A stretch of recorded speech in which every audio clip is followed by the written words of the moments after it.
محاوله حتى. ما انا بقول لك يعني انا مش شايف اي نوع من انواع يعني احنا اقول ايه يعني. عايز اقول كلمه بس تقيله على قلبي، بس مفيش نخوه. لا ما هو عندي جمال عبد الحميد مثلا فيرود، وعندي عبد الحليم احتياطي، اقوم مطلع جمال عبد الحميد ومنزل احمد عبد الحليم. ما هو ما ده اللي حصل النهارده. ده انا عايز اكسب، انزل عبد الحليم علي عشان يساعد جمال، ولا اخرج جمال ونزل احمد عبد الحليم اللي هو راجل بيلعب في نص الملعب. تغيير مضاي مع الجزيري دقيقه 65 فاضل نص ساعه، يعني فاضل 30 دقيقه بالظبط، غير الوقت الضايع. ايوه يعني سوري 25 دقيقه غير الوقت الضايع، ممكن الضايع كان 6 دقائق تلعب 31 دقيقه. طب ليه ما بتكثفش ناحيه هجوميه؟ احنا النهارده في المركز الخامس لكن نتساوى مع كل الفرق 20 مباراه. يعني انت كنت الاول ناقص مباراه مباراتين، النهارده انت بتتساوى مع المركز الخامس. بص يا طارق، انا عندي وجهه نظر في حاجتين. اتفضل. اول حاجه بعد اذنك طبعا، بالنسبه للكلام كابتن احمد انا معاه 100%. هو النهارده ماتش سيء جدا لينا، ماتش مش هو ده. ما نقدرش نقول ما عندناش شماعات يا طارق. ما نقدرش نقول اللعيبه بتفكر في ماتش بلوزداد ان احنا لازم ننافس في الدوري وننافس في افريقيا. فانا منزل فرقه اساسيه عشان تكسب انبي، عشان بروفا انما ما فيش فرقه في مصر او في افريقيا لعبتنا زون ديفنس يا طارق وكسبناها على طول. ال11 او ال10 النهارده انبي بيلعب حارس مرمى وتسعه في نص ملعبهم في ال 18 صحيح. وكابو ده اللي قدام بس. واحنا بص بقى 5 ماسكين كابو، 5 وخمسه يا عيني جوه، واحد على الطرف يبقى 4، واحد تاني على الطرف يبقى 3، واحد ورا يبقى ايه 2 بس على 9. وزاره الطين بله راح مطلع الجزيري الفيرود لما تنزل فراوده مع الناس اللي شلت الدنيا يا جماعه. يعني انا مش فاهم صراحه. أيوة. هو استواد من كل حته. ايوه هو 2 في وسط 9، 2 في وسط 9. فانا لما باجي امسك كوره العبها بالعرض 1 2 3 اضيع 3 دقايق، وبعدين هم يقطعوها ناخدها نضيع 3 دقايق بالعرض وواحد بس اللي هو سيف. وبعد كده اما قلنا نضايا هينزل هيبقى سيف ونضايف جوه ال 18 على الاقل نشيل بقى الكوره من فوق التسعه دولت تخش 18. لا برضو بنلعب بالعرض، احنا اللي ضيعنا الوقت على نفسينا لغايه ما جه فينا جولين. فانا كنت محتاج 2 بس يمسكوا كابو او واحد، والباقي كله يبقى جوه ال 18 و2 على الطرف و2 في نص الملعب. يعني يبقى في 8 بيهاجموا، انما لا ده 5 بيحرسوا نص الملعب والخمسه التانيين 2 بس جوه ال 18 والثلاثه حواليهم.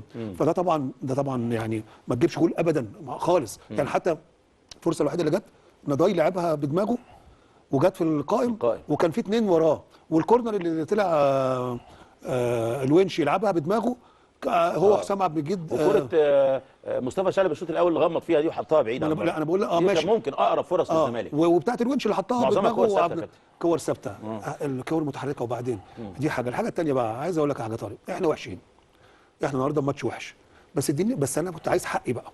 حقي النهارده المخرج بتاع المباراه كان في بنالتي لينا والنتيجه 1-0، جابوا بكاميرا متهيألي كاميرا تليفون او كاميرا من اخر الدنيا من الجول الثاني ابعد حته، عادها مره واحده من اخر الدنيا ما عادهاش وهي 1-0 كان ممكن يبقى تعادل. ده احنا لو عندنا يا جماعه وليد، لو عندنا يا ريت حضرتك، ده حقنا. احنا وحشين، مش هحط شماعات بس احنا وحشين.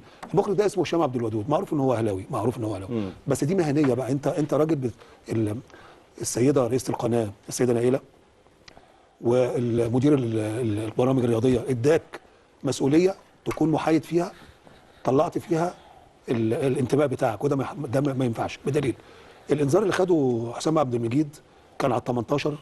مش عارف الزمالك بعد ما فاز على الترجي، يعني الواحد توقع ان هو بقى يعني ممكن يفوق وكده، لكن هل هزيمته النهارده من ام بي دي معناها ايه يعني؟ هل هو فاز على الترجي مثلا يعني بالتوفيق، ولا فاز بايه يعني؟ يعني غريبه فريق يغلب الترجي وبعد كده يرجع يتغلب من ام بي، حاجه غريبه. ورغم ذلك ان التسعه ورا، التسعه ما بيهاجمكش بالظبط، ده بيطفشوا الكابو دوت، والكابو ده بياخدها ويجري يدهنا ونرجع تاني. يعني انت بتلعب 9 على 3 يا عيني، 9 كتير قوي كتير قوي.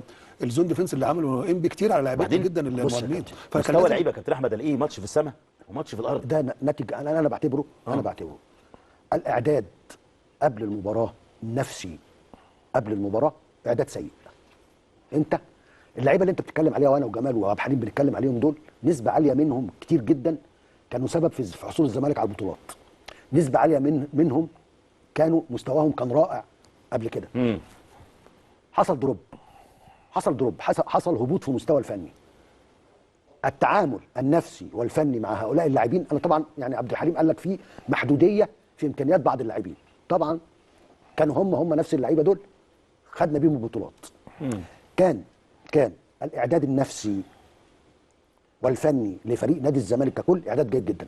عشان كده كانت الحاله الفنيه او الحاله الفنيه لبعض اللاعبين اللي احنا بنقول عليهم اقل شويه كانت دايبه. كابتن عبد الحليم، يمكن اخر سؤال في الاستوديو النهارده، تغييرات، تعليقك على التغييرات، وهل التغييرات عملت تغيير في اداء الزمالك في الشوط الثاني؟ مفيش تغييرات، ما هو انت متاخر بهدف الثاني، فمفيش التغييرات ما كانتش ايجابيه. طالما انت ما غيرتش من النتيجه يبقى انت تغييراتك ما كانتش ايجابيه. بس عايز يعني الكابتن جمال هكمل بس بعد اذنه حته بسيطه كده. هو الكابتن كانت رؤيته ان انت المباراه تبدا بالناس اللي جعانه كوره او اللي بره خالص، صح كده يا كابتن جمال؟ أيوه. بس هو برده مع بدايه الشوط الثاني خلي بالك ادى العناصر اللي انت بتتكلم فيها، ده بتاع 5 لعيبه، التغييرات النهارده بتاعتك كانت بدري. هو ممكن كان عايز يعمل ده، بس كان عايز مثلا يطمن على النتيجه، انما في الشوط الثاني هو بدا بدري ونزل 5 عناصر ما كانش بيبداوا او كان بعيد او كان اللي عنده اصابه، نزل الوين. طيب ادي الزمالك ضيع نقط اهو، يعني كان لازمتها ايه بقى ماتش الاولي ان احنا نلعبه بكامل قوتنا وضيعنا على نفسنا فرصة راحة اللاعبين؟ الزمالك ضيع وهيضيع، والاهلي هيضيع، وفيوتشر هيضيع. كان الاهلي يستغل الموقف وعارف ان هو يعني على الاقل حتى لو كنا اتغلبنا من صن داونز ما كناش تغلب 5، تغلب 1، تغلب 2. كابتن احمد ايه؟ هقول ايه يعني؟ الصوره باينه زي ما انت قلت، لعيبه ما عندهاش اي نوع من انواع المحاولات، يمكن فقدوا الموضوع بتاع الدوري ده. انا كابتن بقول احمد، احنا 2 لعيبه بيلعبونا، الباك اليمين علي فوزي والفرود والراجل اللي اسمه رفيق كابو، ده 2 لعيبه يا جماعه. كابتن هو واضح ان الدوري خلاص اللعيبه بتعترف والجهاز الفني ان ما لهمش في الدوري. ده الواضح. طب وده كلامك؟ ما انا بقول لك بقى طب هقول ايه تاني؟ يعني لما تلاقي نفسك في الجدول في الترتيب في المكانه دي، وخسرت عدد هذه المباريات الكتيره دي، الكم من المباريات بالخساره وعدم وجود اي نوع من انواع الدافعيه، طب انا هقول ايه؟ يبقى في الاخر بطوله الدوري بالنسبه للفريق بتاع نادي الزمالك انتهت. خلاص.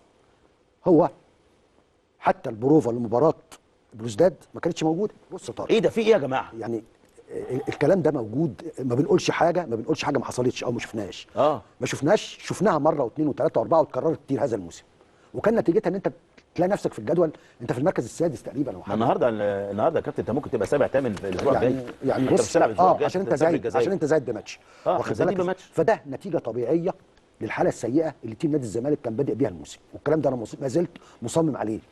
اللي يزعل، واللي انا عارف ان احنا عندنا مباراه مهمه في بطوله افريقيا، وعارف انها مباراه حاسمه، واتمنى الفوز لنادي الزمالك، ولكن برضو الفوز له متطلبات. نمره واحد في ان انت تفوز لازم يبقى عندك النزع، لازم تبقى عندك زي ما انت قلت النخوه. واخد بالك؟ انا من النهارده ما شفتهاش، ما شفتش اللي من 4 ايام كان الزمالك بيلعب الترجي كان في لعيبه نازله تكسب من اول دقيقه. صح. النهارده من بدايه المباراه انت بتسنتر، بتبتدي ترجع الكوره وبتبتدي تلعب الكوره بالعرض والورا ببطء، بتدي الفرصه للثانيه، فرصه للفريق الثاني انه يقف على رجليه، وبعدين بيلعبك انبي بيلعبك طول الماتش على انه زون ديفنس ويلعب على هجمه مرتده. والله لو جبت ولد عنده 5 سنين هيعرف الطريقه دي.